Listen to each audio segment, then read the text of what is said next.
Welcome, loons and goons, to the Angry Burger Pod Show. I'm Kyle. Over there's Matt, getting the point down.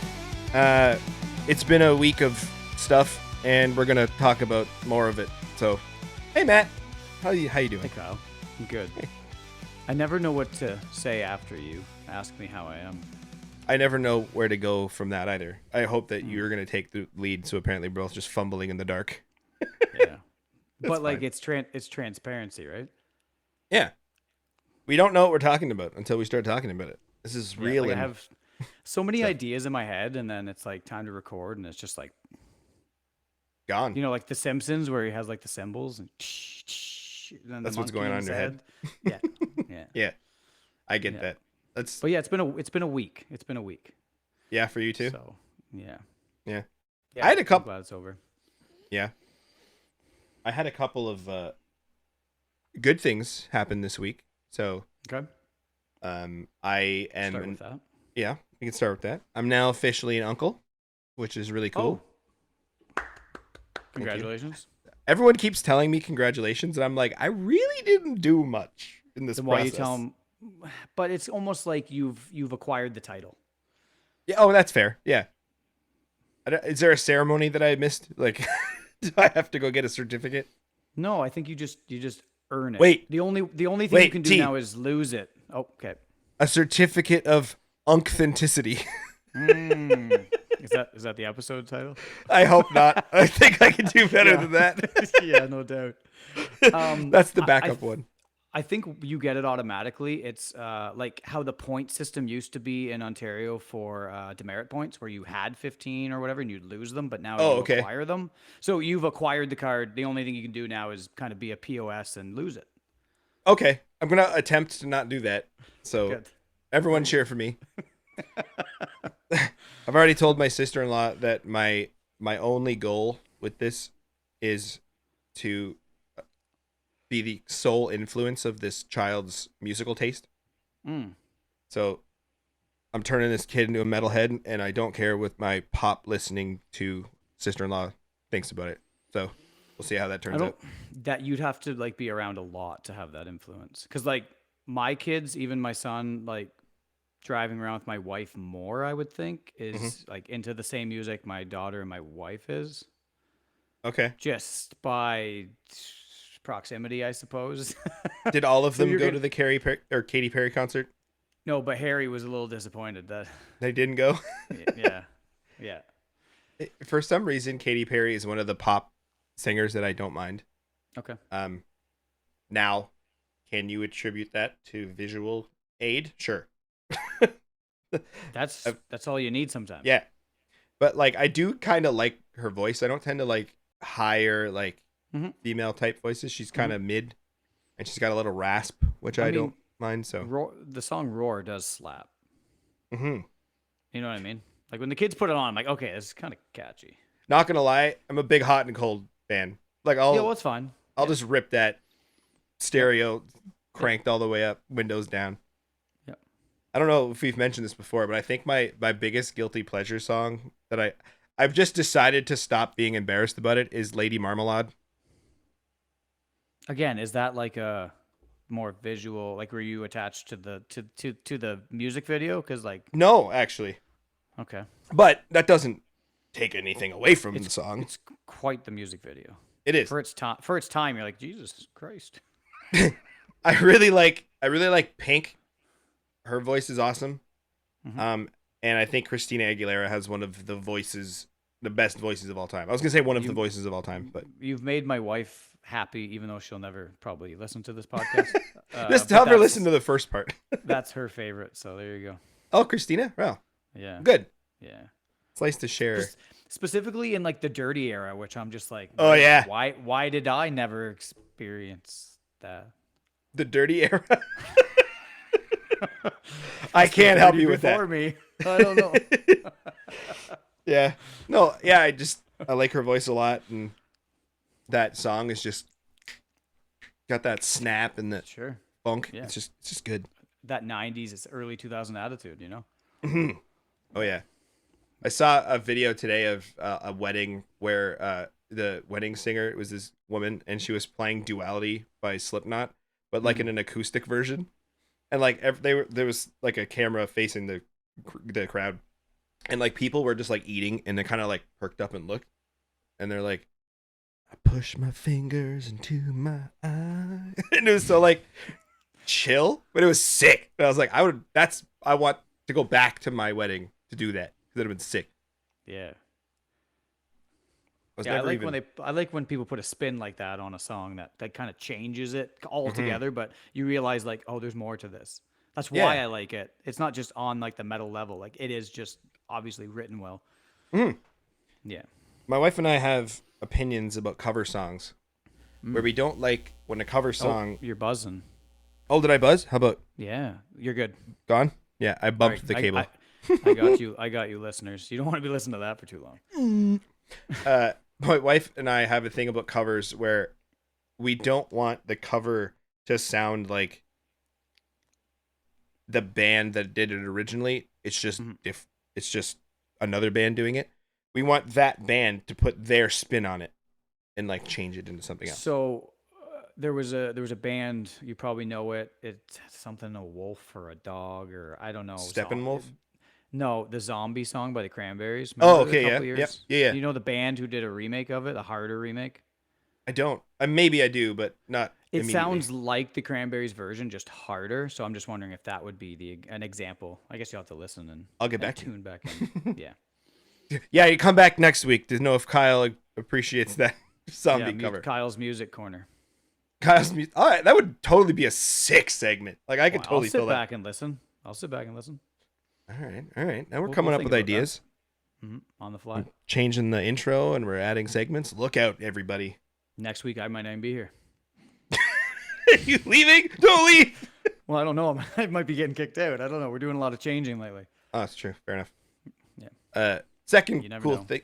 Second cool thing that happened to me this week is I bought a car, but I don't get to drive it yet. But I have it, kinda. That's awesome. That's fun. What is it? 2016 Subaru Crosstrek in blue. That one doesn't come in STI, right? No, I did though. Have a thought because Subarus are kind of like Lego cars in that they use the same parts kind of across the line. So like a wheel bearing for one will be the wheel bearing for the rest. And even the Crosstrek is really just a lifted Impreza, which is just and its WRX is just like a tuned Impreza. So there's like three versions. Right. So therefore, I could put the drivetrain from an STI into the Crosstrek. It would all bolt up kind of straight. Go like- WRX first and then work your way up. Mm-hmm. Maybe add a couple like bolt-on WRX parts and then just rally it a bit. Yeah, but because my brain is punny all the time, I'm like, it's a Crosstrex. Like people call the WRX Rexies or Rexes. Oh, I see. So it's a Crosstrex. That would be sweet. Yeah. You could open up your own like Instagram account and just. Oh yeah, like definitely. Oh yeah. Low angle car shots of me on a rock, like I've seen them. Could you see yourself doing that stuff? I did when we got the electric. When we got the electric car, I did make an account for it. I think I posted about 30 times, and then I was like, "Fuck that, I'm done." Yeah. I wasn't even doing photography then, so it was just me with my phone, just like, yeah, doing like a video of you just plugging it in. Yeah, like watch this. Was it fairly new, the technology, when you got it, or? Actually, it's funny. Both of my cars will be 2016s now. But yeah, the Kia we bought new in 2016, and there wasn't too many other electric cars available. There was like, especially in that price range, because there was like the Leaf, there was the Model S. They didn't even have the 3 or the X or the Y or none of those were out yet. And the Chevy Volt, not the Bolt. The Volt. Yeah. The Volt was technically a hybrid, but its battery range was like 100 kilometers, which is more than even some more recent plug-in hybrids, which have like a 20 or 30 kilometer range. So okay, this is a bird photography podcast, I think. Eventually. Eventually. Have you heard anybody actually reach out and go like, can you just stop with the banter and just get to the birds? Like I think people are now invested to the point where like, what the fuck is Kyle up to, and what's Matt gonna hypocritically complain about? at That's some true. point. That should So be the like it's just that tagline. thing. I definitely have the idea because I'm going to become a hypocrite at some point through this conversation Oh yeah. that it probably has to be in the episode title somewhere. I'll be honest, I'm the biggest. I'm going to be the biggest hypocrite. I say that about myself fairly regularly. Yeah, I think we all are, and I'm not calling everybody else that because I am. It's not like, No, hey, you're just as everyone bad as else in the me. world. My point is like the more you listen, the more you realize that like self-discovery and stuff of certain things that I like is going to change regularly. I think that's So healthy. I think it is too, as long as you're not lying to yourself. Like, no, I never said that, and like kind of like keep this image, or just accept it and Hmm. and understand that you don't know everything, or you might not. Maybe you just want change. I think that sometimes. Yeah. That's why I gone through so many knives and so many camera brands and so many Yeah. I think I everything think else. I think like kind of like where you're at mentally in life too. Like Me specifically. previously, just in general, like previously, like if you don't have a ton of time to shoot, does it really matter what you have? Just kind of as long as you are, and then you shoot more, and you're like, I want something different. Something different might be a piece of gear. It might be a different subject. It might be a different technique. Recently, for me, it's been different types of gear, which now has changed kind of the shooting to a style that I didn't think I liked, but I didn't have lenses that would do it. Mm, yeah. It's just it's kind of an ebb and flow of where photography takes you. And when you have a podcast or you put your opinions out there, they're gonna come back to bite in the ass when you're doing 35 millimeter shorebird small in frame, Yeah. which I was doing. Yeah. That's great. That's fine. Boca King over here. Just That 135, like I can't yeah. not get it to do bokeh if I'm shooting backlit. Even Yeah. front lit, like the background is so bokeh that it's just like it even creates this other dimension to a front lit shot. I still like the backlits, as you can tell if you're following my account lately. Yeah. Most of those shots that you've seen was just one morning, all the same morning. Hmm. So Yep. like I don't know where they're at on a scale of 1 to 10, but like it looks like there's like a good amount of 6s and 7s that I got out of that lens just in one day. So it's kind of interesting what else I could do with it. Or am I gonna just hang out in that comfort bokeh season Yeah. I've zone? I don't know. I've never I'm a little I'll say envious. I won't say jealous because I don't think that's the right adjective or verb or whatever that is. Of backlit shots generally, because every time I've tried to take a backlit shot is I don't like mine. Mm-hmm. And I'm like, I don't know what I'm doing or not doing to not kind of get it, but I don't know. I try and I just end up like there's one of the first times we shot at I think CTP? it was Sam Smith, I think. Oh yeah, you're right. It was. I was trying to shoot like a grebe because like the sun was coming up and there was kind of like a nice orange kind of sunrise and it was just a grebe floating. Was this facing the downtown skyline? It Or would have over in been, but that I don't think corner it would have been. It was on those gravelly beaches facing like where the the big where the lake. dog attacked us? Yeah, Yeah. yeah, Okay. yeah, but not that time. Right. But yeah, the Right. same spot, Yeah. or at least one of those scallopy cove things. Mm-hmm. And I was like, yeah, backlit, like cool. I don't know, but I was It's like, funny. well, they were. They kind of go like in and out along the coast. Yeah. I'm hungry now. It's for scalloped potatoes. My wife's recipe for scalloped potatoes, she thinks is the best, and we've brought it to a few different like family things, and everyone's like, "Where'd you get this recipe?" So it's pretty good. Maybe one day we'll.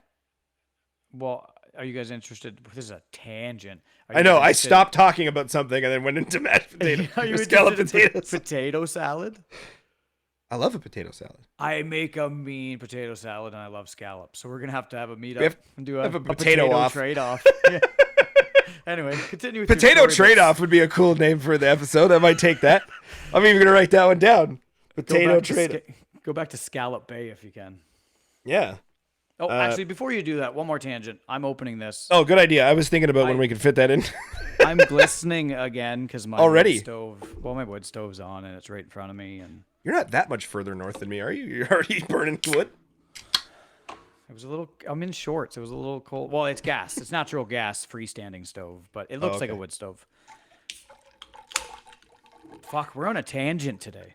Oh, yeah, we're just tangents and whatnot. Teddy's gonna hate us. So you just said, have you ever heard anybody? And so you're saying Teddy is one of them that's like, yo, get to the bird talk, you stupid fucks. No comment.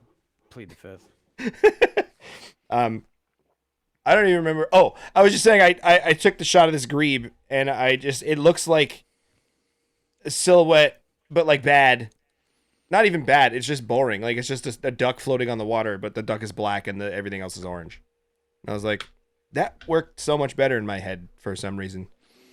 And then I've tried to like, oh, speaking of orange, McLaren. Where's I can't do this. There it is. There it is. Oscar, McLaren. Fuck all the Lando people. Oscar's better. Sorry. Are there any? I'm done now. Tell me if you're a Lando person in the chat, in the comments. Yeah, comment Lando in the chat if you're listening or care or know what I'm talking about. Or message, or just comment, I don't care. DM me to talk shit. I'll take that. Kyle.boehm.photography on Instagram. This podcast title is going to be, You Thought We Couldn't Tangent Anymore? We're just going to be a tangent podcast. Yeah. But what I was going to say was like, I tried to pull colors around with the orange and like the duck. Are grebes ducks, or should I say grebe? Waterfowl. All right, fair. Tried to play with the waterfowl, and I didn't know if like adding the dynamic range or the color kind of back to it made it better, or it should have been fully like looked like it was cut out of the thing. I don't know. I just never, in my mind, it worked better than in the camera for some reason, and I feel like that way every time I try to do something backlit. So when I see yours of like, there actually is some detail. Some of them is very, like the bird is very dark, but some of them you do still get some little bit of feather detail, maybe even like a little eye light or something. And then like there's the bokeh in the foreground, and I think one of them you had a nice. Here I am talking like an actual photographer, but like a nice leading line or like an angle up through the frame, which I thought was really cool. Like with the crashing waves and like the bokeh leading. Yeah. You did well.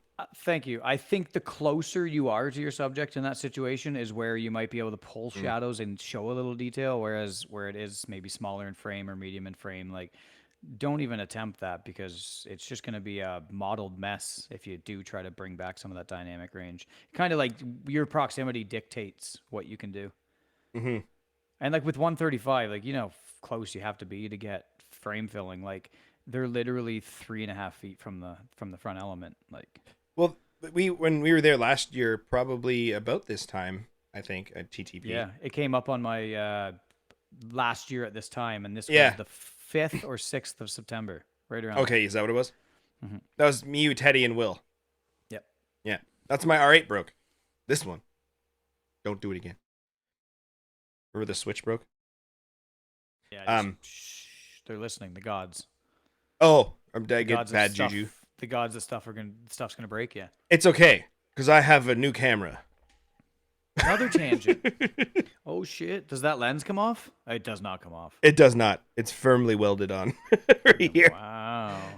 My mom was like, "Hey, I have a camera I've never used," and I was like, "Oh yeah, what is it?" And she's like, "I don't know. It's like a Canon." And I was like, "Oh, it's probably like a T2i or a Rebel of some form or an SL."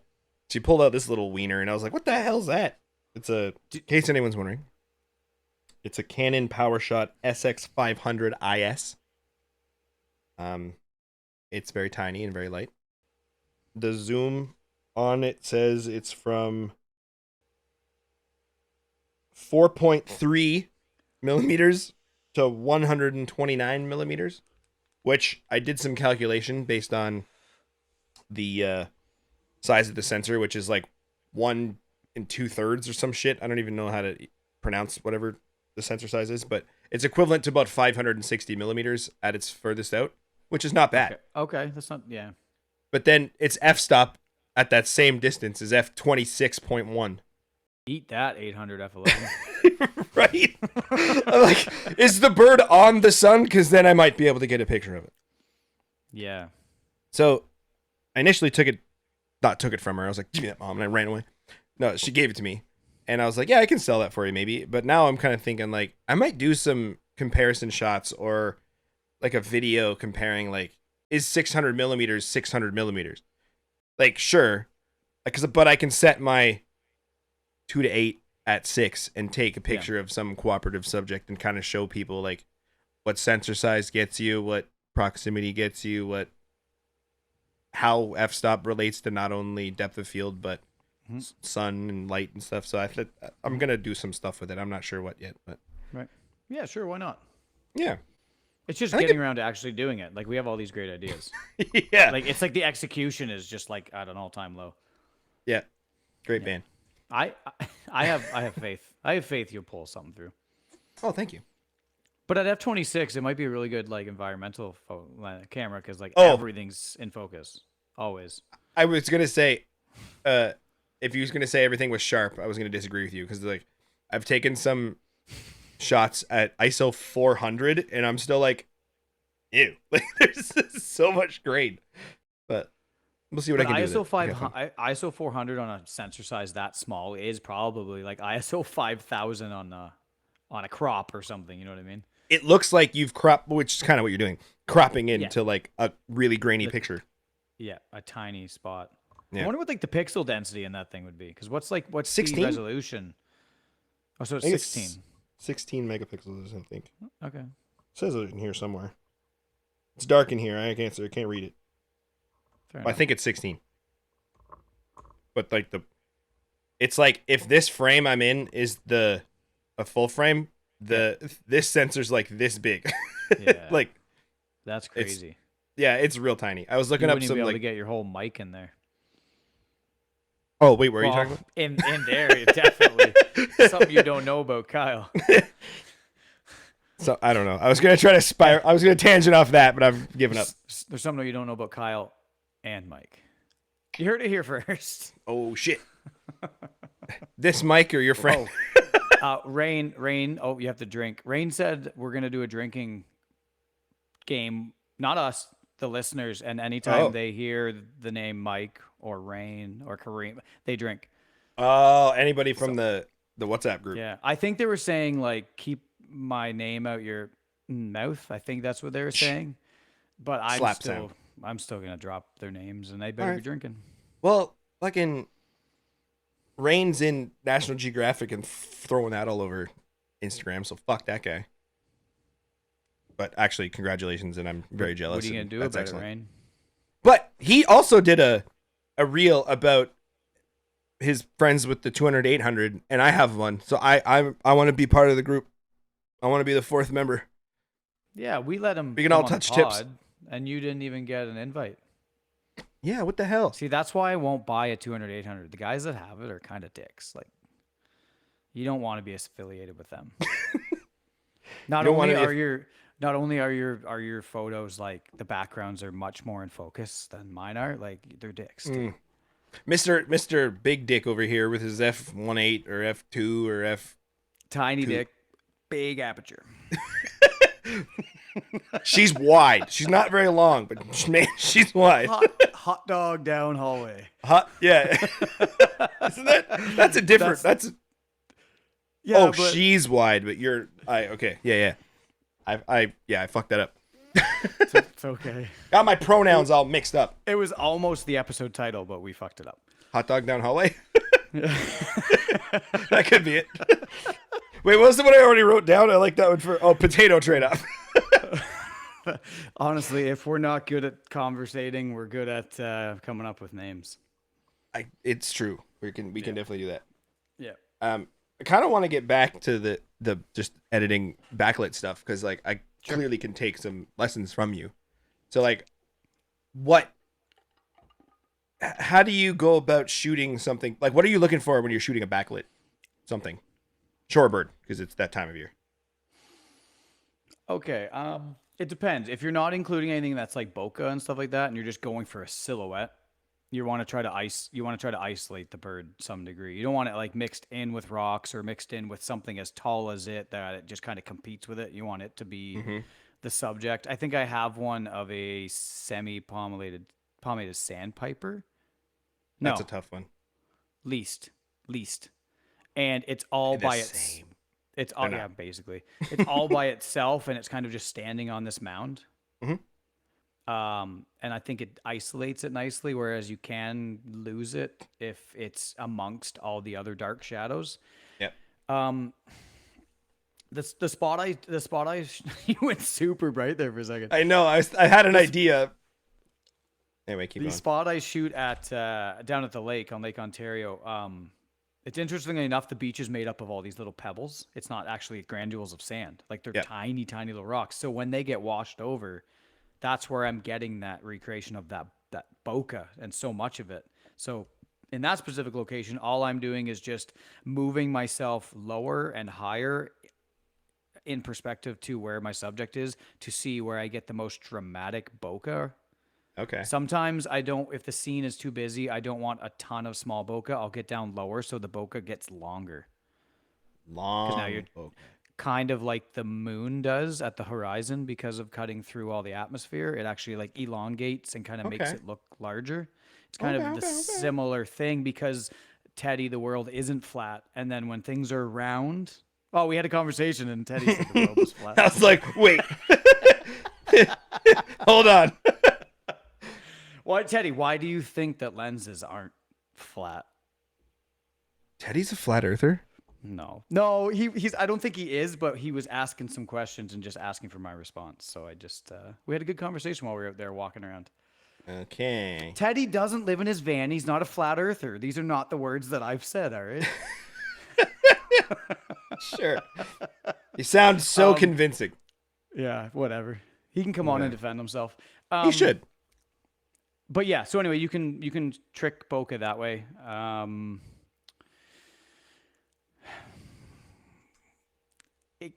The scene kind of just talks to you while you're there. I mean, Yeah. I still think proximity is king, and like, Oh, that should be the slogan for our whole podcast because that's all we talk about.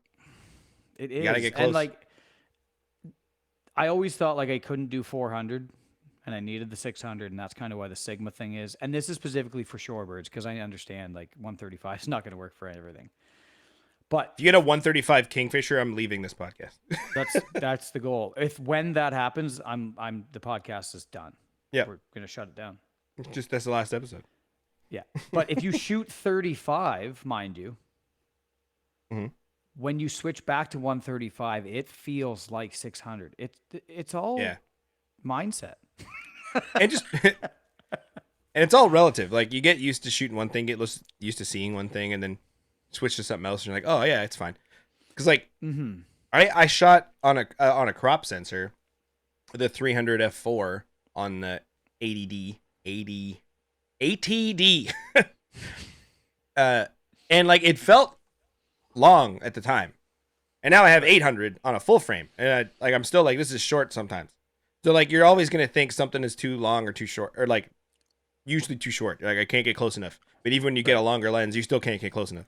Like that's where like we've talked about field craft and all that, where it comes to planning and like being honest to yourself and what the limitations of the lens is. Like you're not going to go out and try to shoot like, I mean, you probably actually could shoot kinglets with it because they do pop around real close to you. But let's just say you're not going to shoot intention of close up blue herons in a pond when they're in the opposite side of the pond. Yeah. Like it's just the reality is like you're just kind of setting yourself up. That's not what you're gonna do. So now you have to wait for a more opportunistic time for a lens like that, which means more times going out with less opportunity if you're invested in it.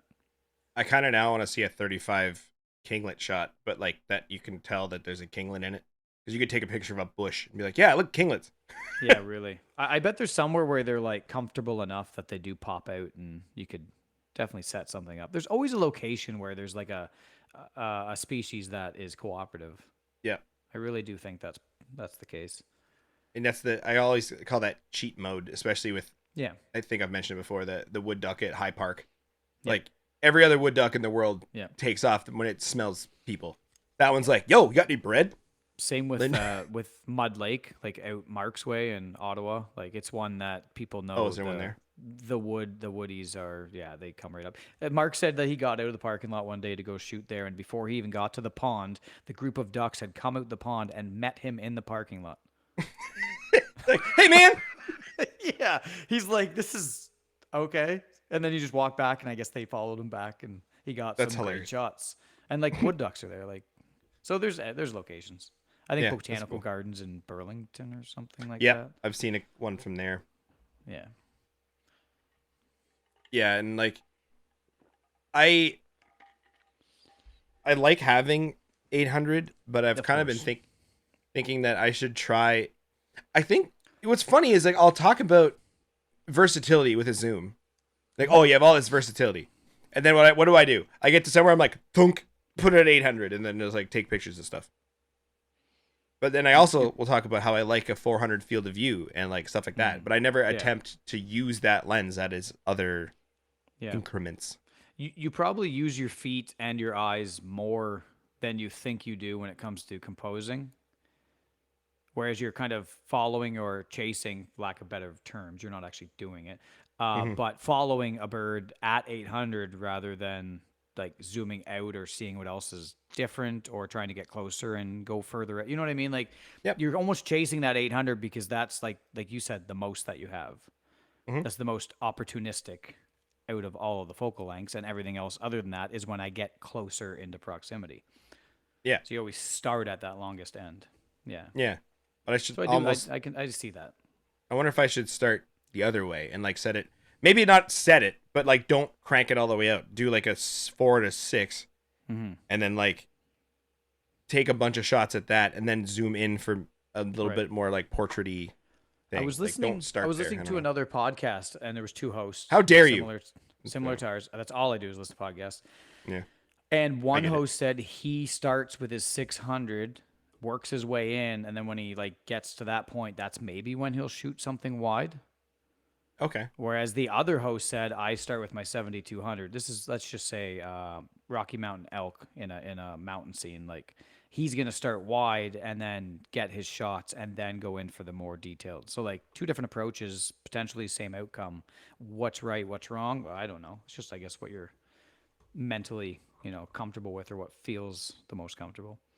Tony Northrup kind of preaches a similar technique, but it's not for distance; it's for shutter speed. So he'll get the fast shutter. Like if there's a subject that you're concerned that you won't get a shot, Yeah. even if it's dark, you take a fast shutter speed so it'll at least be sharp. Maybe you can clean it up, and then take like Right. more shots at slower and slower shutter speeds so you can get your clean Hmm. stuff, and then like take more of the slower ones so that there's a better chance you have sharp ones if like it moves or you're moving or the branch Hmm. moves. So Right. it's like this kind of flow from the extreme to the less extreme, or Mm-hmm. even the other way around, the less extreme to Mm-hmm. the extreme, like depending on Mm-hmm. which direction you like. So that's cool. It's cool Mm-hmm. to think about. Yeah, like so for that, just to combat that for my own self, when I was just started shooting shorebirds on the weekend, super super low light, I was at anywhere between 15th of a second and 50th of a second to keep the ISO right around 2000. So you're Hmm. talking about pretty low light. This is at f2, like that's pretty low light. Hmm. And I, instead of actually going faster, I actually just tried to figure out the ISO that I wanted and then just kind of fluttered right around 15 to 50 and tried to see what I could get with bursts rather than cranking that shutter speed and making a dark image that's going to be sharp. It's interesting. I might try that and see what I can bring back from shadows. Because you come This, home with so many that aren't sharp when you're shooting 30 frames a second at 1/30th of a second.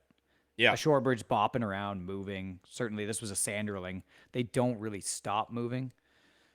They just kind of they're keep working. poking, flipping Yeah, things, poking, jumping up on flipping, stuff. changing the direction they're going and changing back. So you're just kind of like chasing them. I have a lot of like just like art of just blurs of just Hmm. where it's going, and then some Hmm. pose sharp stuff. So yeah, I'm gonna try that. Yeah, this isn't. I don't know if this makes any sense as a tangent, but it's actually still about photography. You're talking about like shutter speed and stuff, and it's like a common thing if you look or if you watch YouTubers, or I guess I've read it as well on various spots around the internet, where people always will tell new photographers to use not auto. So sometimes they'll push them towards manual with auto ISO, but usually they say to set your camera to aperture priority. And I've always thought that was a weird one to choose because that's the one I adjust the least, I think. But I think because of what I'm shooting and have shot in the past, the aperture doesn't affect me as much. Exactly. So when I was doing product photography, I would be like, I want this one thing to be in focus, but all this other little doodads can be out of focus. So I just want like a shallow depth of field. So it's like 1.8 or 2.8 or whatever your widest open is. Yep. And then with the long lens, I'm like, I just need the most light I can. So whatever opening I have, I'm just going to use the lowest of that. So I personally am rarely doing any type of photography where it's like in the middle where I want something 5.6 to make sure this whole family's in focus for this wedding picture or like that kind of stuff. So I always like, why wouldn't I use shutter priority then? Because that's the thing that's going to change the picture the most. Because usually when you set it in those modes too, ISO's on auto anyway. Mm-hmm. So if I know that slower is making the picture cleaner because there's less ISO, that's cool. And if this thing is moving around and I want to freeze it, I move it up. Yeah. Because that's the photography I was doing. So I always thought it was just a strange thing to say aperture. So interestingly enough, with the new lens and it being adapted and not having a like digital control ring that I can set something to, not being an RF, shooting the RF with ISO on the control ring, aperture on the control ring, kind of makes sense. The Fuji kind of way, like I used to. ISO dial, shutter speed dial. I'm losing my option to change my aperture when I put the EF lens on. Mm-hmm. Right? So for me, just to be able to switch, what I'm doing is instead of just shooting in manual, I'm shooting in aperture or shutter priority. Yeah. I actually prefer aperture more because I want to make sure that if I'm shooting an f2 lens, it's not choosing f7.1 based off my shutter speed choice. I want to be wide open. So I've been using aperture priority and just adjusting my aperture and my ISO adjacent to what shutter speed I kind of want. So that's actually been working for me. So I don't have to change or have a second preset on my camera to switch from EF to RF. Yeah. That's kind of what I've got around. So this is the first time I'm actually using aperture priority. Oh, cool. Which has been helping. Interesting. Because nobody wants to shoot f7.1 when you have f2. You're right. Until they're literally MFD, and then you're like, the fall off is so severe, you have to stop down. Eyeball in focus, nostril not in focus. I have photos of this Sanderling where it's got the tip of the nose, the beak, the bill, the beak. Yep. It's a beak. It's not a bill on them, right? It's a beak. I don't know where the line is, but I would tell you what bird has a bill and what one has a beak. That could be a game. Beak. Yes, I would say beak. Okay. But the tip of the beak is like shining, so it thought it was an eye. Okay, yeah, and it grabbed it.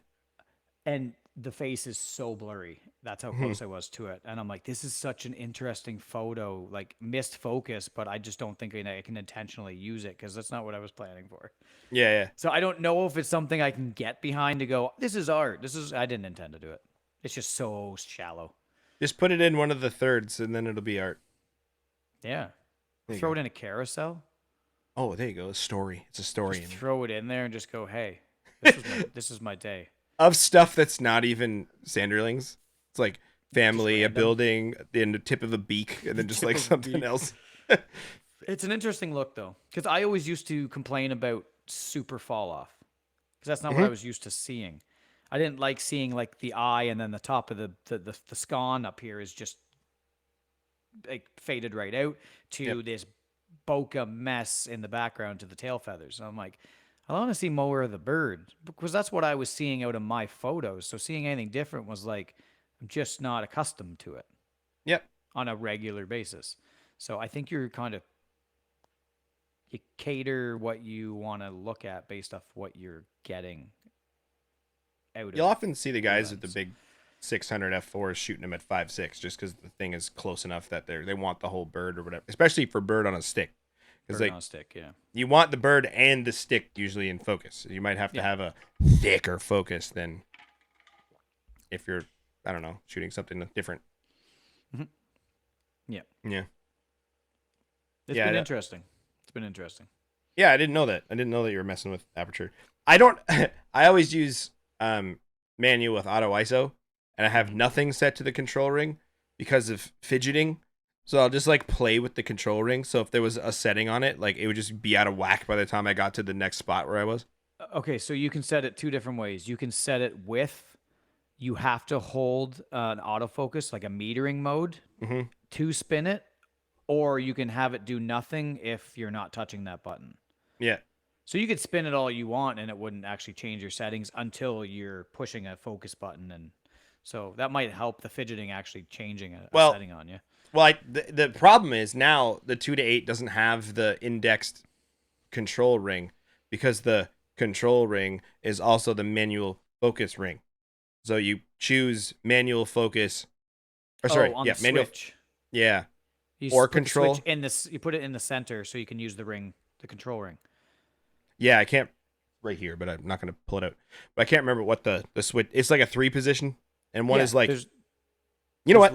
There's left, right. So there's off and on, and then in the middle is where you can control the control ring to what you have set. That's what I used to use. Yeah, when I had. So it's just on AF for me, and then it just it's back here. It just spins, but it doesn't click like the 1 to 4. So it's not, or even the 35. Yeah, I missed that. Not gonna lie. Who's ever getting there? Because I think you can send them in to get them de-clicked. Who's ever doing that? I don't want to be your friend. Just saying. Is that like spading and neutering your dog or deworming? Like, okay, Bob Barker. Yeah, really. Have your Price is wrong, spayed bitch. And neutered. Yeah, I guess so. You're removing a ball, so I guess it is sort of neutering your lens. New podcast title: Removing a Ball. Removing a ball, neutering your lens. I wish this was live so we could just do a poll at the end on what they want the episode to be. Oh, that'd be cool. We always have to make the tough decision to pick between all the gold. It's all gold. It's my. And then I'll forget about one, and when I re-listen to it after I've posted it, I'm like, oh, that was better. You listen to your own podcast? Only to make sure there's no like in like the middle or. I'm gonna confess something to you, Kyle. Only me. Everyone, shut up. It's for Kyle. Typically, I take control of the social media, and I haven't been grabbing like clips or like posting anything to it other than new episode up, because I've been refraining a little bit to listen to it myself, just to chill out a little bit. Yeah, so I just stopped a little bit. I'll get back into it, but that's why I haven't been pulling any. So that's my live confession to Kyle on why I am a piece of. What are you a piece of? Not posting poop. That's fine. I find it's even when like I'm editing it, I imagine that good people at this would listen to it right through and like at the time be like clip, cut, move, edit. But I'm just like, I'll pick like 4 or 5 points along it, kind of listen to it for a few minutes. Yeah, see where you're at. And right now I'm trying to pay attention to see if but like that's why I wrote down that other title about the potatoes, because I always forget. You do have to forget. Yeah. I've done that too, where I like scan through to see roughly what I remember we talk about, see if I could pull a clip, and then I just start listening. And I'm like, okay, that's not a clip. That's not. Kyle, a clip. Why did you post the wrong one this week? and then I literally go like, we're not a clip show. We don't really have that hot of takes to grab clips from. It's hard to do. Yeah, I don't think we do. Maybe we should manufacture some. I don't know, or is it just people just show up to listen to us catch up? I hope that's kind of. I want to be. We don't have to be the clippy, get out there kind of podcast. Just organically, just get people that want to listen to your stupid voice. I think, unfortunately, thank you. I think, unfortunately, oh, no, that's both. That's in general. Oh, okay, that's generalization. Okay. I think, unfortunately, the contentious like hot takes and stuff is how you can kind of grow, because the clips will go around and be like, "Can you believe what this jackass said?" And he's like, "I don't think." Though. No, but that's other podcasts. That's like how they become for sure something. Yeah. Like I think what we put out and what we produce is organically what we feel is the most honest depiction of our conversation because it doesn't get clipped, it doesn't get cut. Nothing Yeah. like maybe once I said like the R word when it wasn't acceptable and like you cut it out. That's it. Like it's Yeah. never touched. I think I'll even be transparent of something you've never heard. I think once, I don't remember what word, it might have been that one. I tried to beep it, but It was so loud. I didn't Yeah. realize that the beep would be a different volume than everything else. You're like, conversation, beep, conversation. I was like, oh, sorry, everyone. See, that was a clip. I missed the opportunity. Beep. Yeah. Do you want me to keep doing it? Sure. No, I'm not Smoke doing it alarm. anymore. I'm done. Oh man, there's one right out there. So that would be really funny if it started Eventually. just It will in the it middle will of the eventually. podcast. Absolutely. Yeah. Absolutely. Just load up a dead battery before we start recording one night. Just manufacture it. Holly would make it happen. Yeah. Yeah. I think last time we spoke about how I was not going to be late. Am I buzzing now? Because I moved the thing again. Nope. Okay. No, I don't. Nope. Last time we spoke about how I was not going to be lazy and I was going to go shoot birds, Yeah. and I actually did. All right, let's hear about it, buddy. I didn't see a ton. Last year when I went to this location around the same time, it was a little more fruitful, but it was still a good morning. I got to try out a couple things that I've been meaning to try out. A while ago, I put together what I'm calling a fry pod. I think more people have called it that also. Basically a gimbal with a hole in the it's a frying pan with a hole with a gimbal on it. So you can just stick it on the ground. They make a product called the ground pod, if people don't know. Yep. Right. So you can kind of rest your camera on the ground with the frying pan's on the ground, but then the camera's a couple inches off the ground. You can scooch it along and you don't have to hold it the whole time, which is kind of nice. And I found a cooperative, I believe it was a leased sandpiper and a killdeer. And I was like, these two are fine. And took a bunch of pictures, got some cool reflections. And I did like using the ground pod just get my hands more comfortable. It's not something I'm going to use every time. Like at the parks that we talk about, it's too rocky, I think.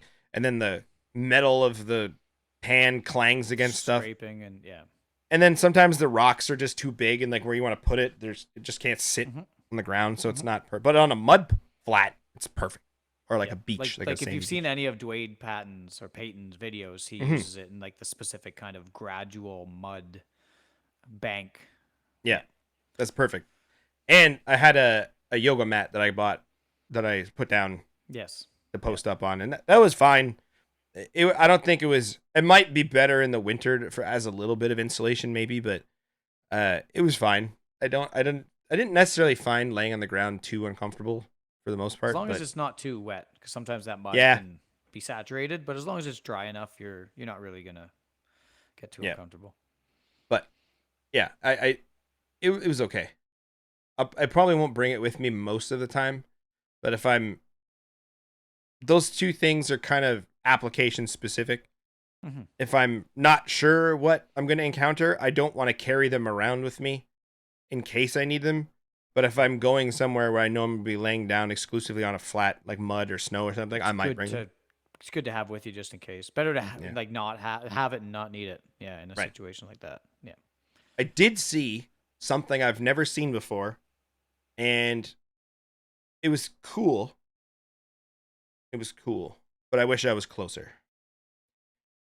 I was looking at this sandpiper and this killdeer, and I happened to just kind of catch something flying in my eye, and a bald eagle rolled in, like an adult, clean white head and tail. I was like, oh, I don't particularly like those, but I'm not often this close, so well, take some shots.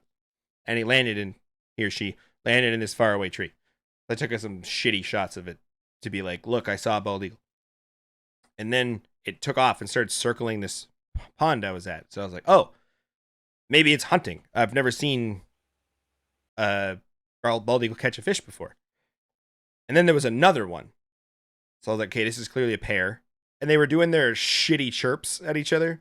Yeah. Their little like seagull calls. Yeah. But where I was kind of in the corner of this pond, and this where the things were, the shorebirds, and then they were on the deeper side. So I was like, I'm going to pick up my camera. I'll leave my backpack and fry pod here, and then I'll go over there.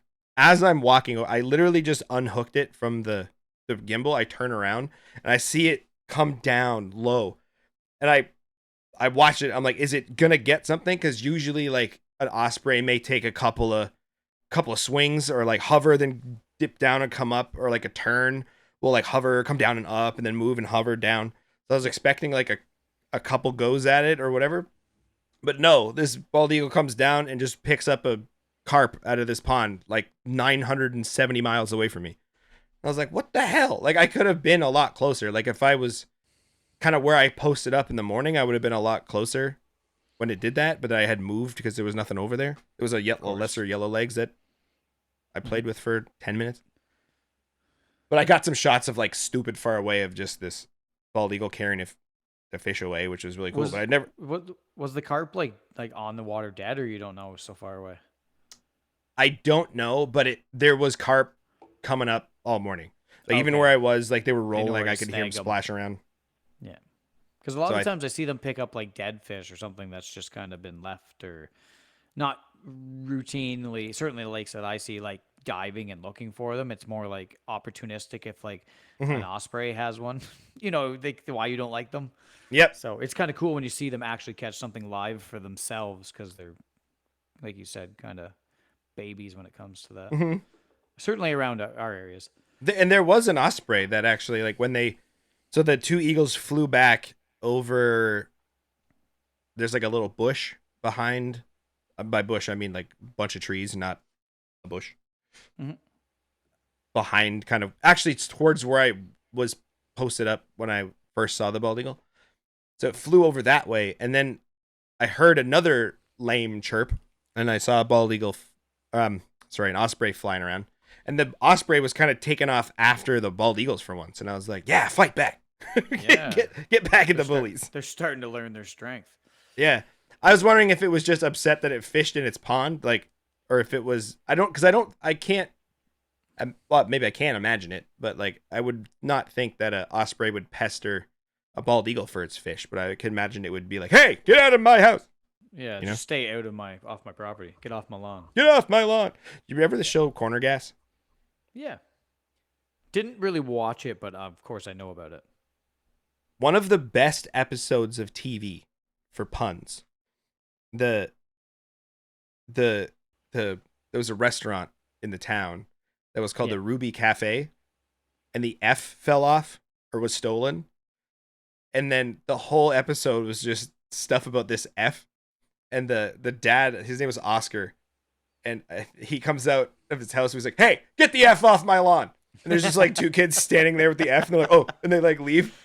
And like so Canadian. Yeah, it's the most Canadian show, and it's so dry and slow.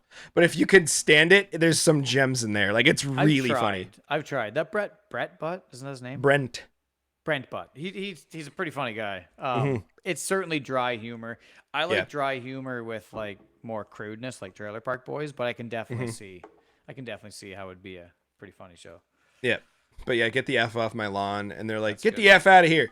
And like, they're just, the F is in like a weird spot. Like, but the whole episode was get the F something. That's catered to your comedy. It was perfect. He said all those puns. Yep, it was excellent. Yeah. Yeah. So I wasn't lazy. Saw some cool stuff, and then it was a good day. It's a good day. So don't be lazy. Go shoot stuff. You showed me a couple behind the scenes photos, and it's like this kind of like shallow little pond area. That's certainly the side that you were on. Obviously, very perfect habitat for shorbs. Did you get there first light? I didn't. I got up at for the 200-800. Yes. So it was noon. See? Look at that. The hypocrisy is just flowing in these veins. I got there about 7:30 a.m. So I could have got there a little earlier than that. Yeah, I'm usually going home then. Yeah, you're packing up and out. Not far off, to be honest. No, and I think that's like, I didn't start doing that until we started shooting in Toronto. But I got to get up like stupid dumb early to do that. I could have. there's something to be said. Like, like I think we talked about this last time. You like something when Ha, you're now getting you're it. Like, saying it. yeah, I don't want to get like on the same topic and people are like, you talked about that like whole thing Yeah. before, even though they don't communicate with us. But yeah, you like something a lot if you get up that stupid early just to go chase something you love. Yeah, people always at work will ask me, they're like, when do you do this? I'm like, oh, I got up at 3 to drive an hour and a half to Toronto and then walk for an hour to go to the spot that we like to shoot. Yeah, yeah. They're like, I what? work. I wake up at 4:15 every day to go to work. Get there for 5:30. If I'm gonna do it for some guy to collect a paycheck, I'm gonna do it on my own time too. That's kind of the way I look at it. That's Just a good just point. once a week. If I'm gonna put all my energy into some other person's business for a paycheck, yeah, of course there's a paycheck. Like I gotta save some energy. I gotta put the effort in for myself. Hmm. Once Absolutely. I want one morning if I can get it. Sometimes I skip a weekend, but or I have to. I'm forced to. Dog has a grooming thing, and I can't. It gets at 8. It's an inopportunistic time. Hmm. So like, I try to get out for that first 2 hours of the day, and I hope that Yeah. it's full sun because then you're gonna get the most effect of that big back bokeh. And yeah. Yeah. I also after went to check out this wetland that they kind of recently sort of created. Hmm. A guy, I don't really know the full story, but I think a guy just bought this property and he probably had a lot of money and was like, I'm gonna make this a wetland. So there's like a boardwalk that kind of goes through it. There's a couple of man-made ponds. Hmm. Um, I didn't really see anything. I kind of had fun with a great blue heron, like a young one. He didn't seem to give a shit. He was below me on the boardwalk's raised above some of it, so it's maybe 3 4 feet. 4. We'll say 4 feet off the top of the water, and this great blue heron was going underneath, but it was like straight underneath me. So I was like, I wonder if I get some like portraits of him. So because these cameras have like the screen, you can get into some like wonky positions to try to do stuff. So I had the lens foot on top of the lens. My fist is out. I'm laying flat on the concrete walkway. My Okay. fist is underneath the last rung of the guardrail. The screen is towards me, so I can see what it's seeing under the dock You're or under the. shooting 90-degree down. It was kind of like it was kind of like this. Well, it was like this. I was kind of Okay. like holding it like this, but it was kind of back Okay. under towards me. Okay. So I'm Oh, scanning I around. see. I Yeah. see. So I'm kind of scanning around, looking at the screen, trying to see if I can find him by twisting my hands. And I find him. Right. And I'm doing a reach around on the camera to push the shutter button because it's on the other side. And I was like, And this is ridiculous. did it work? I got some close pictures of a heron face. So All right. I don't know. It would have been Uh, cool to have one of a bird's eye view because you know how their eyes are googly and then you got the mhm. pointy long nose. Just have it directly below you. Yeah. I That'd did be get a cool. couple almost straight on, and it's just the dumbest looking thing. Like, they're They just, look like you said. so ridiculous. Yeah. Have you ever seen some of I don't know what kind of, they're not an oyster catcher, but they kind of have that similar kind of look, but they're like white and brown. And I've seen some photos of it where they are looking straight at the camera and they have this dumbest looking face with these big googly like oyster catcher eyes. It looks comical. It looks like it's a Yeah. cartoon, like a caricature. The next time I see one, I'll send one to you. Yeah. I, It's I think hilarious. that I think that about ospreys sometimes when they look at you because their eyes kind of are on the front too.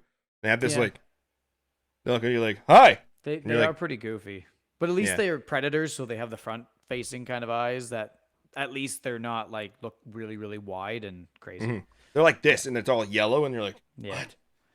yeah. And an owl looks at you, and it's just like hey, I had you're like in the early summer, when I was out kayaking a lot, I had an osprey that actually Teddy was out for one of the times, and I said, "Oh, this osprey, watch this," and I kept going, like I kept making that sound, and it would come out and circle right around us and see what the sound was. I kind of tried hmm to like mimic their call, and then it hmm would scoot away, and then it would kind of come on back on the lake, and I'd do the call, and it would come back to us. It was like my own little pet. yeah. It never There's dove around us though, but it would always just come out to check us out. yeah. there's an osprey nest that I like to go to nearby, and every spring I'll kind of go back and say hi. I don't know. I feel like I don't think they know who I am, but I'd like to think maybe. And I don't think it was last year. It might have been 2 years ago, but it could have been last year. I had the 800, and it caught a catfish and perched in this dead tree that it likes to sit in. Mhm. And I kind of creeped a little closer, took some shots, and I was trying to stay near like there's little bushes and sedges or like around and like little kind of short trees. So I'm trying to stay behind them to not like bug them. I don't want them to not eat or whatever. Sure. But I'd like take a couple shots, scooch forward, take a couple shots. I got him a couple of ripping pieces off the fish. Then I got to like fairly close. It was up in a tree, so it's not like we were eye level or anything. But it looked at me and started chirping at me. So I was like, all right. And I do talk to them sometimes, not only the ospreys, to other birds. I'm not judging.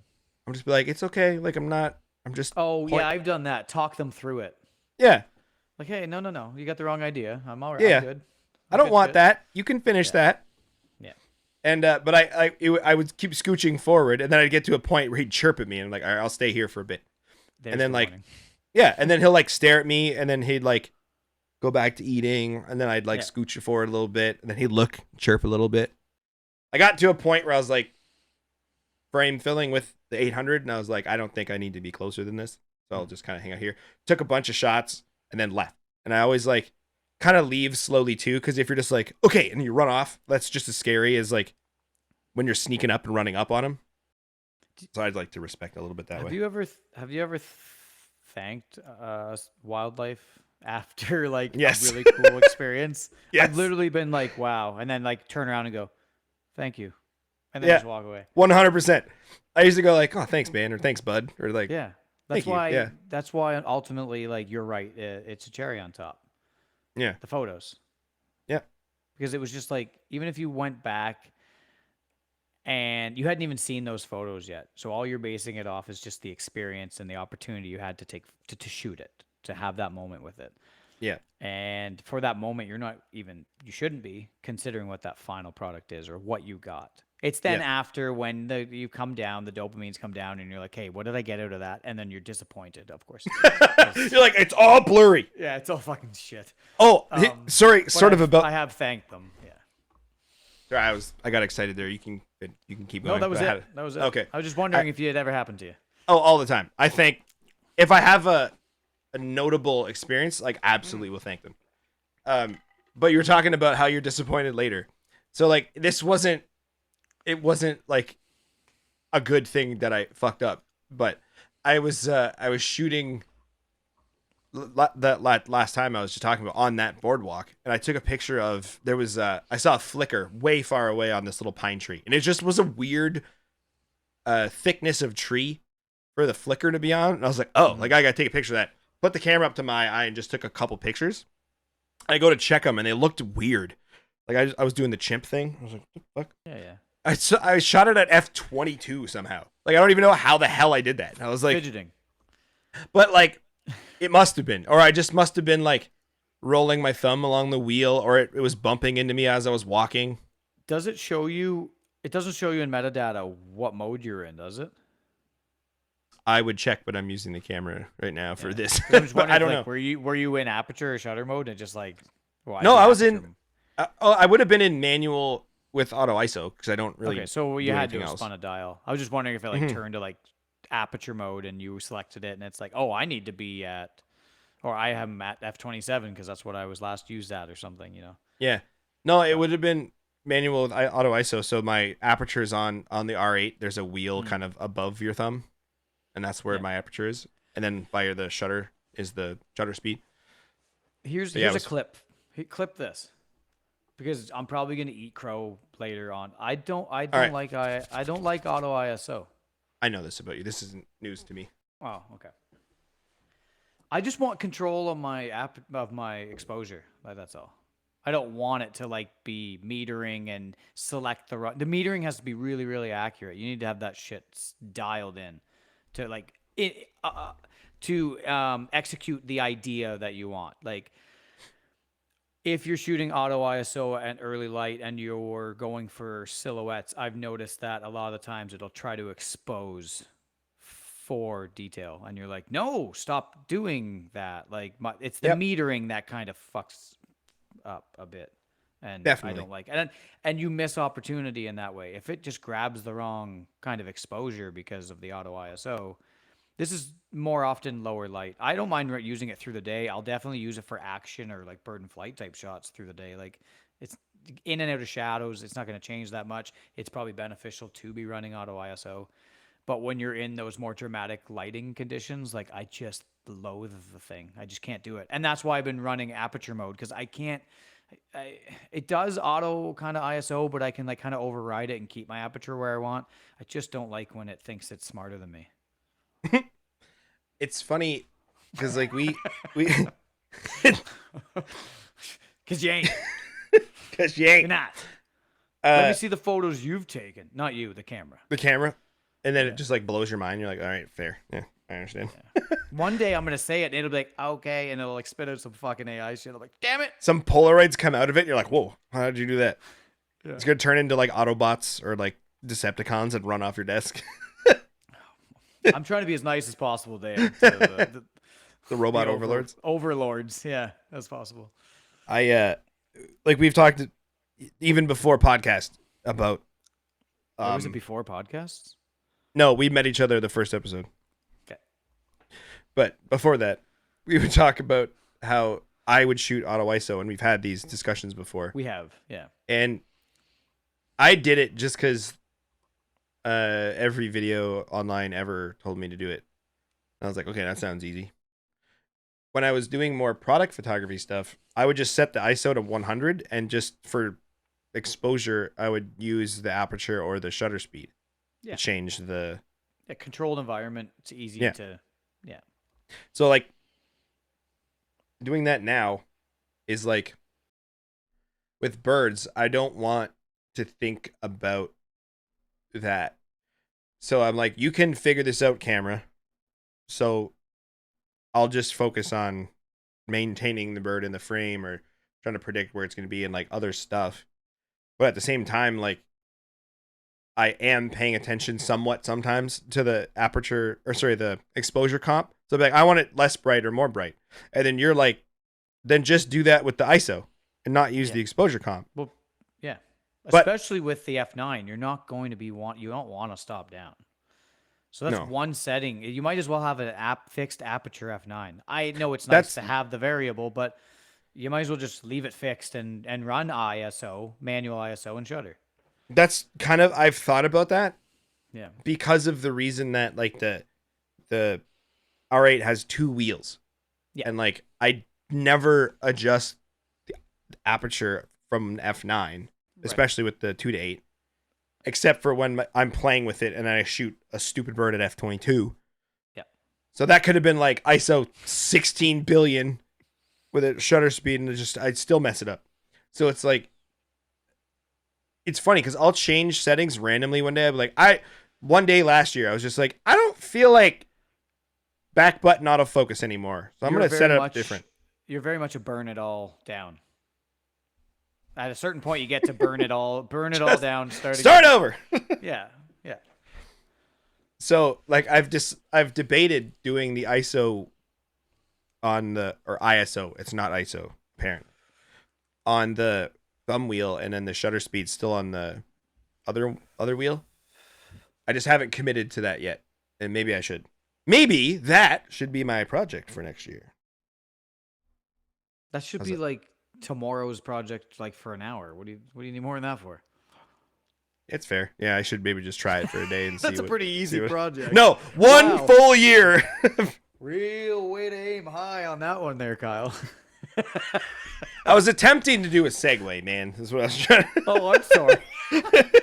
Fucking just stomped all over it. I'm new at this. That's okay. We've only been doing this about a year almost. But I was going to say, did you have any people reach out to you at all about doing any project-y things? No. I don't think people like me. Well, at least two people like you. Who? I was gonna say me and your wife. You like me because all the money we make on this podcast, and my wife because all all the negative money. and my wife because all the money I'm worth dead. You have a very financially oriented No, brain. I'm kidding. Don't you? I don't think everybody hates me. That was my answer, my comedic answer to no, they did not. Yes, I had one person who I know is a listener of the show talk to me about a project that she's been considering. Maybe they don't like me then. I don't think you did get someone to reach out, and I didn't get anybody. No, but it's Jamie. She listens to every episode. All right. And hi Jamie. First she commented on my pronunciation of Galatius or whatever gull, and apparently it's Glaucus. I hate gulls more now. Yeah, it's a grosser word. Yeah, that's like the moist of gulls.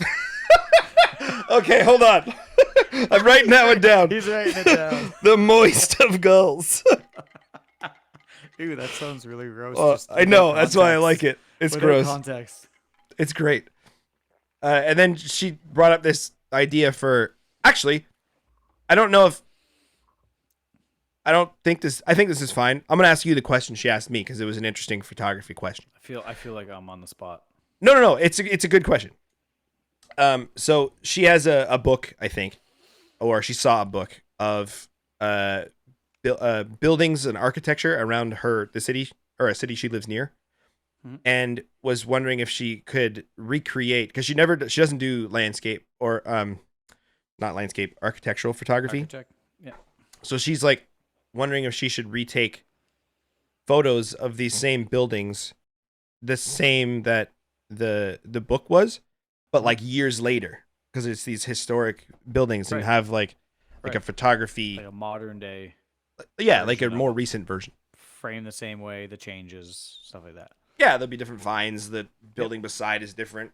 But then she was concerned about, because some of them are houses. Mm-hmm. And she was concerned about, like, as a homeowner myself, like, how I don't have a historical home. Like, that would be, that no one should take pictures of it. It's boring. I like it. It was boring. Yep. How would I feel if someone was like setting up a tripod out front of my house? You have to go have a conversation with them quickly. Yeah. You should probably have like your story kind of ready, or at least evidence, like not evidence, but like, hey, listen, trying to recreate some of these. Your house is one of them. I hope you wouldn't mind. I understand if you do. Yeah.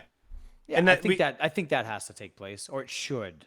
Mm-hmm. Now, being a woman, not to make this sexist. Oh shit.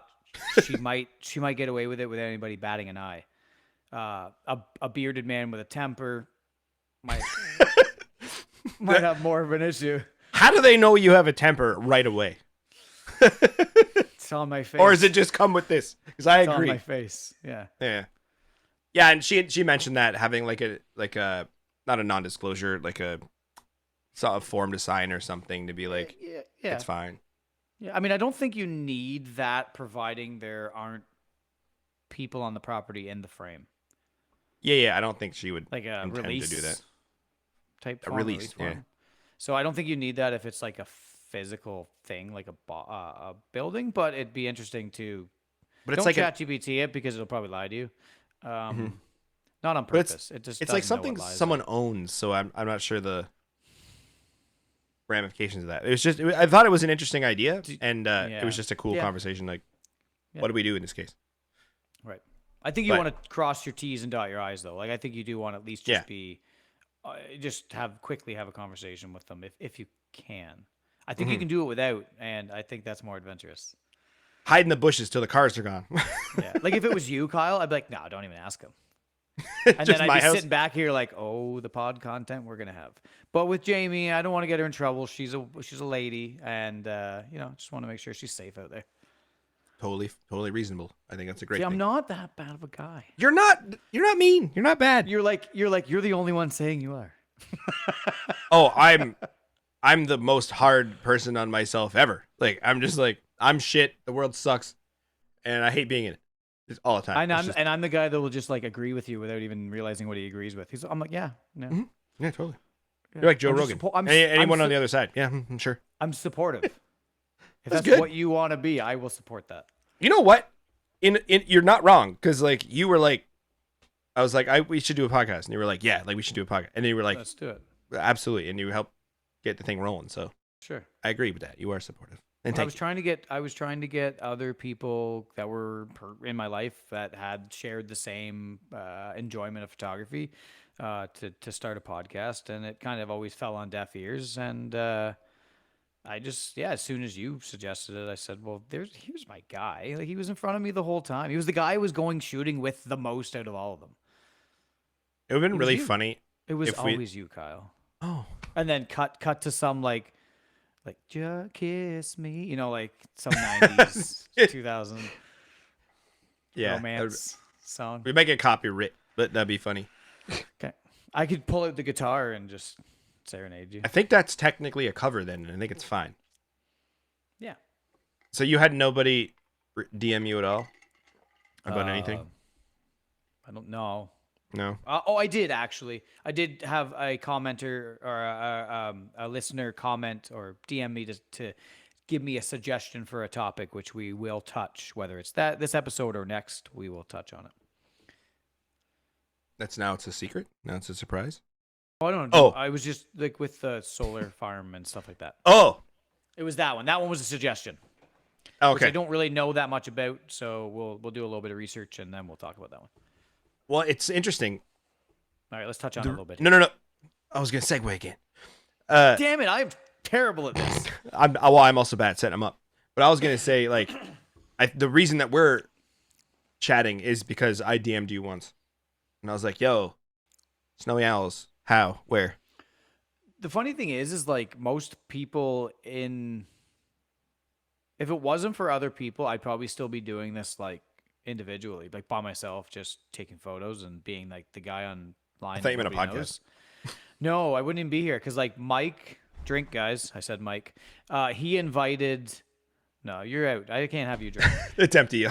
We already do a bad enough job as is. So of drinking, of podding.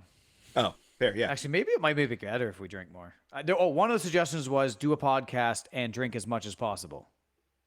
Okay.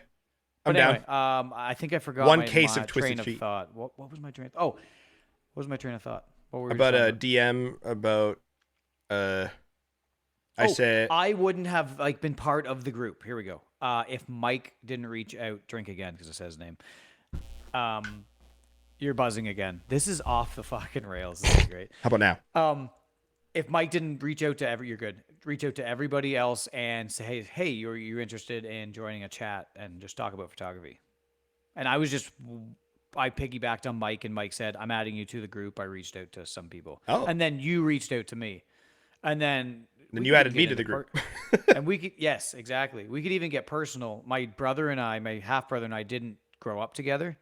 And like 35, 36 years into my life, he reached out to me. I never reached out to him. I don't reach out to anybody. I'm alone. I'm a lone way wolf. of doing a lot, like from The Hangover. It's like I was a one man wolf pack. Yeah, I'm a one. Yeah, but the thing is, I realized like I can have a small wolf pack, and you're part of it. Do you ever get like random people that are like, "Yo," I don't even know if it's people. It could be a robot or something. Be like, "Yo, I love your feed, your animal pictures. Look at mine and follow me." I'm like, no. Yeah, that is interesting. Like, I do often. I want to like tiptoe on this because like, I think what they're saying is like, I admire your work. You want to take a look at mine. They don't say for constructive criticism. They don't suggest like, so I may look, it's just now I don't know what to do with that information, especially when I don't know the person on that like personal level. Yep. So I don't know what to do with that information other than look. And of course, like, I'm going to be honest, most of the people that are asking you to look at their profile have probably just starting out or trying to find a following. So the level of work is only going to meet certain expectations. Somebody that's producing insane level year 5, year 6, year 7 quality isn't asking if you can come take a look at his work. True. I think they're letting their work speak for themselves and like checking it. Yeah. And I don't I don't know if I mind the actual idea of asking someone to go look at your profile, but I think I've been doing it long enough that I think I know what to expect before I hit their profile. Do you have, this is a weird thing. Do you have like a pattern? Babe, this is me. This is going to be me being autistic and weird. When I go check out someone's profile, I go, what is their profile picture? How many followers do they have? What ones have they pinned? And Oh, I don't do because any of that. of those three That's things, interesting. I make a judgment, and then I'm like, I knew it, and then I'm like, or wow, or like then I'm impressed or less impressed, or like I called it. Yeah. I don't know why I That's need to do that. interesting. I do it the exact opposite. Hmm. Like the first thing I look at is like what I like scroll just like through the first 15 and I go, okay, what is like their vision? What is their style? Do I like it to begin with? The color's flat. Do they edit? Like it just those things.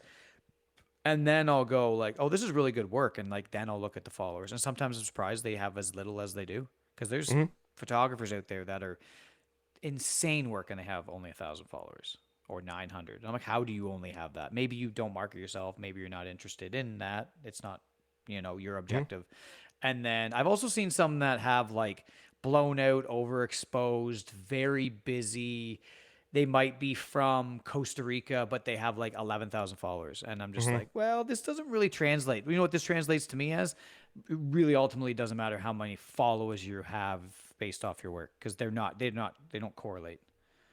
Yeah, the reason I do it is definitely for selfish reasons because I go, your work is that shit, and you have that many followers, and I don't have as many. Like, what the fuck am I doing I'm wrong? I'm not gonna say that doesn't go through my head, but like it's quick in and out. It's just kind of Yeah, like an observation. Yeah, I love being blown away though. I love just like 100%. finding and going, wow, like, But I and often some. find those myself from like the For You page or clicking on someone's profile I don't follow, and then based off that, sometimes you'll get suggestions like that break Mhm. up their posts of their feed. I'll find them in through there. It's not really often when somebody says, "Hey, do you mind looking at my profile?" Yeah, Yeah. I don't. Yeah, I don't generally do it. I don't have that problem a lot. I have it occasionally, and for me, it's always been someone with 56, 56, 56 followers, and they're like, "Hey, I like your work. Like, check mine out." And it's like top down shot of a muskrat, and you're like, Yeah. "Sweet." Like, it's cool that Yeah. you're out there. Great. Like, keep the camera in your hand. 100%. Keep clicking on stuff. Yeah. And Sorry, I'm honestly, not gonna that's usually follow. what I say because that's how I feel. Like I'm like, "Hey, keep at it. Mhm. Keep going. Keep I doing it." don't say anything. No. I certainly do. Like I wouldn't say all of the time, but I want to say 80% of the time I'm just like, yeah, just give a little bit of words of encouragement. Obviously, they've come to you for a Yeah, you're certain right. reason. So, no, I'm not saying you're obligated to. It's just like Now it's who's the all jerk? me always. But if they ask if they're reaching out to ask and it's not a spam bot or something, if they're reaching out to ask like what do you think of my work? Like they're looking for some sort of reassurance. I'm not going to lie to them and say like great work. I'll say keep it up. Like I keep was gonna going. say, how hard do you go? What do you Well, think? Well, this is shit. This is fucked up. You're not even doing this. I wouldn't do that, but like, I I want wouldn't to do that sometimes. either. And I'm not going to say I haven't because like I think oh, buzzing. I punch the table. Good. Oh, good. Okay. I think we've all been there. I've gone through kind of the dark days, and the dark days aren't just one time. Like they can come back. But you They have a can, 135 f2 now. right. But the There dark shouldn't be days, dark days. as yeah, everything's very, very bright and clean and Sorry, crisp that was to and low distract me. Continue ISO. talking. I'm gonna stop And punching the like table. I've shit on things in private that like ultimately is something that I might try later on down the road. It's just like if it doesn't speak to you currently, like but I don't know why I don't waste. I got to stop wasting energy, which I don't very much actually. I think the more you talk about photography, I think the group that we have for photography, um, the people that are still doing it are doing it kind of more on their own. The ones that aren't doing it are busy doing other things. So it's not the primary focus in that Hmm. conversation. But when, like a podcast, when it is the primary of conversation, you're going to have lots of things being shared or opinions being asked, and the opportunity to shit on something and voice your opinion is going to come up pretty often. So it's not happening nearly as much just because the conversations aren't being had. They're more personal, buddy conversations. They're normal, real life conversations, not based off of a hobby. Yeah. But you still get caught up in it and shitting on it, but it doesn't really mean anything. You really shouldn't put that much energy in it. You don't have to like everything somebody's putting out. And I think I've had a small epiphany. It's just like, whatever. You might do it one day, so stop being a hypocrite. Mm-hmm. I've had a real epiphany of being a hypocrite lately, just based on photography alone. Because I've just said things in the past where I was just in my comfort zone, in that sweet little zone, and if you expand off that or change directions off that, then it just takes you down a different path. And I realized like 835, 135, 400, put a lens in my hand, and I probably can get myself into a position where I might be able to get a photo with it. Yeah. I'm not saying this is you, but it might be. You can correct me if I'm wrong or not, but I know that I like to get defensive about something I have. Sure. Because I'm the kind of person who puts a lot of, I'll say a lot. It's usually not a lot of time, like distance of time, but it's like concentrated hyper focusing when I get something. So if it's a headphone, if it's a camera, if it's a knife, if it's a car, I might only do a couple days research, but it's full days of research. Like I'm not doing anything else. Yeah. Fixated on it. Yeah. So I'm just sponging all of the information I can. Ask me something about Subaru head gaskets right now, and I can spout off a bunch of stuff. That's your thing right now. I can just spout off a bunch of stuff. That's actually a good thing to know when you have a Subaru. Yeah. But like so when I have something and someone shits on it, I'm like, hey, like, no, like I've come up with this thought and so like I'll defend a lens, I'll defend a camera. Sure. So I'll often taken some of your hard stances on stuff as just like, that's where he is right now. That's what he's using. That's his thing. That's it. I don't need to shit on it, but like I might disagree.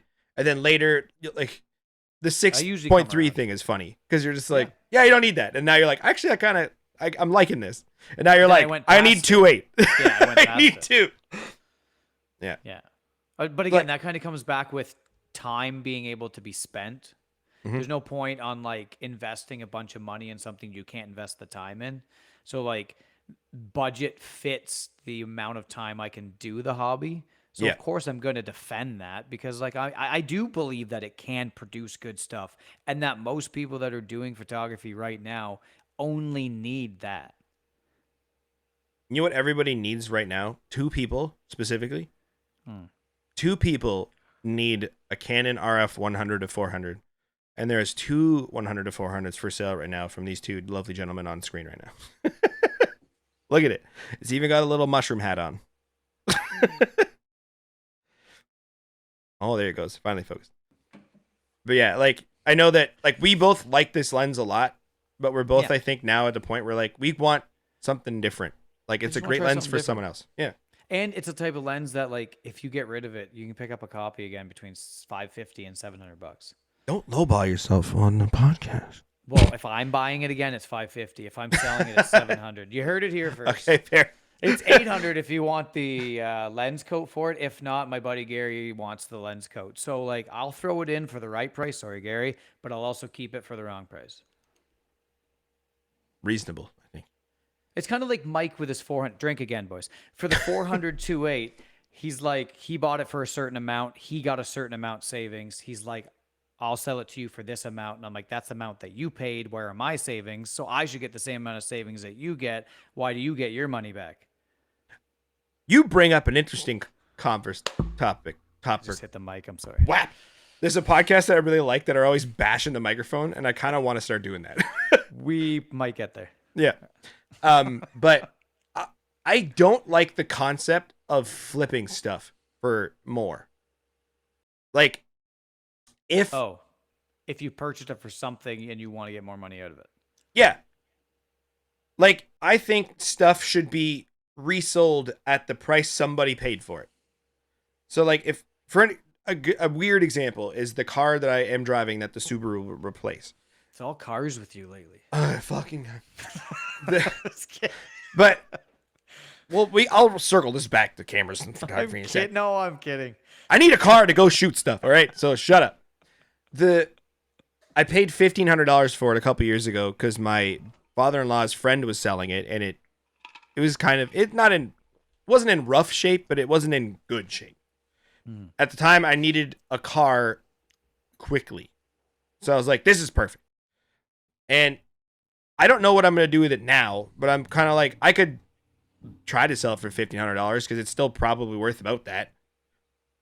I'm not gonna try to sell it for more because I maybe could. Like, I don't think I could. It's kind of shit right now, but like, I don't want to sell it for more than I paid for it because it doesn't. Like, I'm not trying to gain from it. Like, it's kind of pass it forward or pass it on. Sure. Like, I saved so someone else can also save. Like, I don't know. What if the market value has gone up since then? I hate the concept of market value. Like, I don't want to start talking about economy and like supply and demand and stuff because that just pisses me off. Stuff should be what it costs. I hate investments, but like, don't listen to me about any money advice. Never. Anyone, don't. I'm bad and I hate it. All right, fair enough. I think stuff isn't there. Well, not stuff. Certain things aren't investments, and I don't like when they are turned into investments. Car is not an investment. I don't think so. No, it's not. It's depreciating. In most cases, unless you have the type of money to invest in them, which you don't need the money, they're diminishing returns for sure. Yeah. Yeah. Yeah, a car is a tool. I need to go there for whatever reason. A horse, I don't want to feed, and it's ridiculous. And it can't go on the 400 series highways. It can't. Yeah, obviously it can't. And I need to bring stuff with me, so I need a couple of seats, and like, there's a thing here. I can take that. Like, I don't like the concept that kind of stuff is like a tool is an investment. A tool is a tool. Use the tool for what it is. Yeah. I don't know. Not I think that's I don't know. I don't know if that's I don't think that's a common opinion anymore. People are like, you need to invest money in blah, blah, blah, and markets. I'm like, shut up. I just want to live and be able to buy stuff that I like. Just make sure you make money on your real estate. If you got into a house in the last, this is turning into finance. Real estate. If you got into a house in the last, like, take 3 years away and go back the 10 previous, you're probably doing pretty good on your ROIs on what you bought for and what it's worth now. Now, I know the market's down what it was during COVID, but like, it's hard for people to get into housing now. Yeah, I thankfully had a little help. Yeah. And I did too. Houses were only 200,000 when I bought back in 2012. Like, I bought a 4-bedroom house, for $200,000. Like, that's unheard of now. So yeah, you can't even think about that. Yeah, that's why I'm. I can actually. I'm going to be mortgage free in 9.5 years, so I'm happy. That's sick. I'm so happy about that. We got one of our statements. I'll probably die before that, but I'm so happy. No, you. That's my luck. If I didn't have bad luck, I wouldn't have any luck at all. Oh, have we talked about Kyle luck? I have the stupidest luck. That stupid luck is funny. It is. It's annoying. Yeah, not for me, though. No, I'm never going to win like a 50-50 or a lottery ticket or like, I'm never going to have good luck, but I don't really have bad luck either. Yeah. I just will like stub my toe all the time or I'll like lose. You're clumsy. Well, I'll lose something. That's not luck. Yeah. And it's not. I am clumsy. I actually had a supervisor when I worked construction that wouldn't let me do certain jobs because he was convinced I was going to fall. Yeah, you're clumsy. Yeah. Stop masquerading that as bad luck. Yeah. Well, yeah. What's a good example? We're discovering ourselves on this podcast. Let's not lie to the viewers. That's true. I'm a hypocrite. You're clumsy. Let's just start building the list brick by brick. We're gonna mold each other into better people. Welcome to the Angry Bird Pod Show. I'm clumsy. He's a hypocrite. And you guys are what it's all about. Idiots. Clip it. Am I supposed to be the one that clips these, or are you supposed to be the one that clips? Well, I don't know. I confess to not clipping lately. But How dare I you. know. We'll get back. I'm not actually upset about it. I get it. I don't want to do shit either if I don't have to. But you have to every week. It's like, okay, no, it's no secret here that you do everything after we stop this recording. Now, whether that's a lot of effort and time or not, I'm not sure. But like my end of the bargain is like push socials. Now, I don't know how serious we are about pushing socials, but like I could listen to it and just grab a clip or two. Last week, I haven't told you, this isn't bad, but I haven't told you this He's either. breaking up with me right now. Yeah, I had an epiphany. I was like, I'm done with this. No, I was like, I came up with I should have thought of this before, but the reason that our setup is a little complicated or a little confusing is to make my life easier for when we send this out. I'm here for it. I don't have to edit much. I don't have to Natural. add anything. Basically, all I do is I put the video in a video editor, add the intro, add the picture, add the title on top, add the end, and make sure it fades out kind of. Last week, I was like, what if I just took the previous podcast, deleted the video part, and added the new one, and saved it as the next number? And I was like, that cut out a whole bunch of stuff.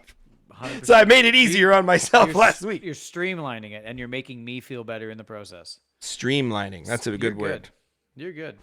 So, yeah, I'm always trying to come up with ways to do now less work. I understand why you're wearing the F1 jersey. You're a pit crew. You're like, yeah. You're bettering your numbers. Yeah. I could do so many more podcasts this way. We could do it weekly now. I think we'll get there. I feel like we could. I think we'll have to because, like, we're getting good at this. Oh, now we're tooting our own horns? Now we're... You horn tutor? There's something you won't... I don't take anything actually serious, so... No. Well, I do... One moment, I'm a piece of shit. The next moment, I am the greatest. Oh, buzzing. Why? Now? Yeah. Good. The episode title is Oh, Buzzing. Oh, Buzzing. Write it down. Wait. It could be Potato Moist Buzzing. Oh, no. No, we're losing it. We're losing it. We got to stop. We're ahead. Thanks. Bye. Message. It better not be the wife, like kids or... Is it a kid exploded or a skunk fell down your stairs? It's Jack. Jack, JM Wildlife. He's like, he found my Canon RF 100-400 post on Marketplace. And he messages like, you selling the good old trusty 1-4, eh? The old plastic fantastic. I wonder if he listens. I think he listens. But I just got that live on the pod. That's funny. I'm not selling it to you, Jack. You got he's part of the 200-800 club. Yeah, you're not. He likes stuff he likes stuff dark and thick. He likes his lenses like he likes his women. You know what? Oh no. I was trying to imply the joke and then you just went for it. You're just like, here's a joke. I'm taking it. Is that a new title? I don't know. That one's borderline. I like it, but that's borderline. Jack likes his lenses like he likes his women. And then just ... And then people have to listen to the podcast to figure out what I'm talking about. You know what? I'm sweating. I'm going to write that one down. I don't know if I'm going to get away with that one. I don't know. I might write it down. Jack likes his lenses. I don't know if I'll use it. I hope by this point, 20 sex episodes in or whatever, that you know us better than that by now. Yeah. I like how in the same episode, you're like, I don't want this lady to get injured, and I don't want... And then you're like, Jack likes... Every episode is a glimpse into, like, the madness, which it makes up. Glimpse into the madness is kind of a good title, too. Keep writing them down. Oh, good. Oh, shit. Let me glimpse into the potato madness. We're not using that one, but, like, I listen to this podcast called History Hyenas, which is, like, super offensive. But at the end of the episode, they have all their Patreon users like submit funny names kind of what you're doing. They write them down, and at the end, they have a contender list, and they pick the winner. Oh, that's sick. The most clever name. So it kind of makes me feel like that's what we're doing, because we're accumulating episode title names, and then we're gonna pick one. I think I should definitely start writing them down, because like there's a couple in there from just this one episode that have been pretty good. So yeah, and I've been told our titles are like they're a thing, like they're what people look out for to see what they are, and then why. Yeah, placebo wedgie was a good one. Yeah. What was the last one? Urethral snow. What was the last one? No, the last one was that taint, right? That taint, right? That one was a fan favorite. Yeah, was it? That's good. Yeah, all right, we're tooting our own horn too much. I'm sorry, guys. The horn tootinest podcast you've ever heard. Don't write that down. No, I'm not writing that one down. That wasn't even worth saying, if I'm honest. Do we have anything else to hit? Let me look at my list. I think we hit about 2 of them. And we've been going for one. Yeah, we've hit 2, but that's good. We have more opportunity in next episode. We shouldn't blow our load right at the beginning. That's been always an issue. The load blowers. Welcome to the Angry Bird Pod Show, where we blow our load too early. On that note, that should be in the description. Write that down. I'll have to get AI to add that in, because I don't use those for that. Do you blink twice if you write the episode descriptions or not? So not is twice, yes is once. Do you write them? Oh, sorry, I blinked like 9 times. Okay, wait. Starting now. Do I write them?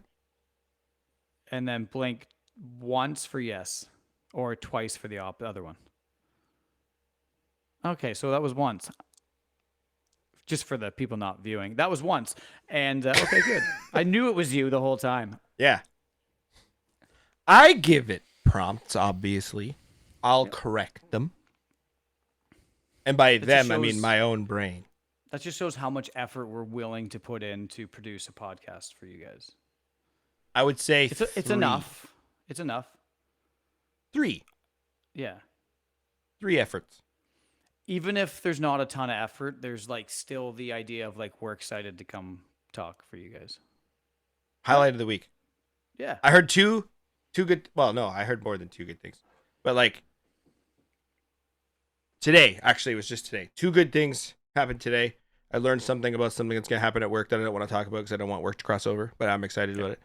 And 2, I'm excited for you. We had a podcast to do today. So yep. I was pretty pumped. Yeah. Yeah. All right. I'm going to make an executive decision that I'm going to start the music because I had to give up my musical starting. No objections to a little person. All right. Well, they're called dwarfs, but that's fine. I meant a child, but also I realized what I said. So I wasn't putting. It was your own child. I know. All right.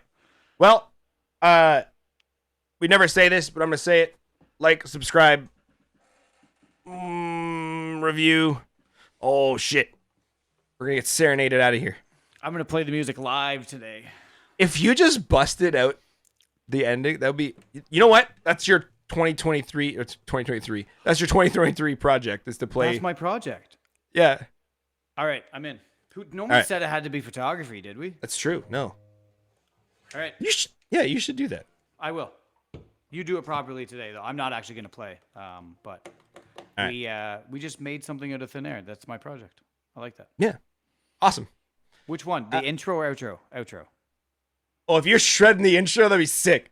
I think the outro is a good starting point. Okay. All right. I've been Kyle. This is Matt. Like, comment, subscribe, rate, do whatever you want. Share it with whoever you think might like it. We never say this, but I feel like I should. Farm engagement. I don't know. Anyway, yeah. Music. We're gonna like it. Music start now. Bam. Oh, I like it. You're pantomiming playing there. Feathers, beacon wings, all up in the lens. Kyle and Matt snapping, capturing all them trends. Peeping through the scope, freeze frame the fire. All right. Angry Bird Pod. Pod Show, Later. aiming for the sky. Oh, they click in the stack, see the birds on the map. Angry Bird Pod Flow, flipping through the recap. Kyle and Matt, dropping wings on blast. Tune in next week, this one never in the past. Eagles, hawks, and kestrels, flying so divine. Peep the live broadcast, podcast goldmine. Twisting in the air, birds of every kind. Critics gonna chirp, but they ain't ever dying. Zooming in on sparrows, robins in the mist. Matt's got the shutter, Kyle's got the twist. Feathered friends in flight, equipped with the strut. Angry Bird Pod Show, capturing the cut. Oh, they click in the snap, see the birds on the map. Angry Bird Pod Flow, flipping through the recap. Kyle and Matt, dropping wings on blast. Tune in next week, this one never in the past.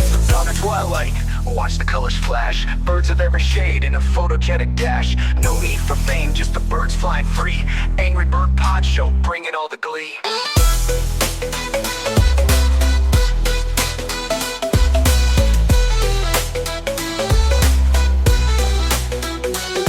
Oh, they click and they snap, see the birds on the map. Angry Bird Pod Flow, flipping through the recap. Kyle and Matt, dropping wings on blast. Tune in next week, this but never in the past. Eagles, hawks, and kestrels, flying so divine. Keep the live broadcast, podcast goldmine. Twisting in the air, birds of black, so fine. Bernie and Matt, dropping wings on blast. Tuning in next week, this but never in the past. In the past. Tuning in next week, this but never in the past. In the past. Zooming in on sparrows, robins in the mist. Matt's got the shutter, Kyle's got the twist. Feathered friends in flight, equipped with the strut. Angry Bird Pod Show, capturing the cut. From dawn to twilight, watch the colors flash. Birds of every shade in a photogenic dash. No need for fame, just the birds flying free.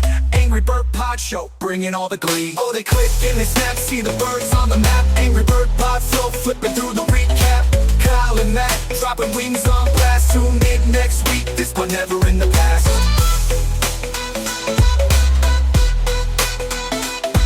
From the past. Not shortcut. Not shortcut. Angry Bird Pod Show, bringing all the glee. Bringing all the glee.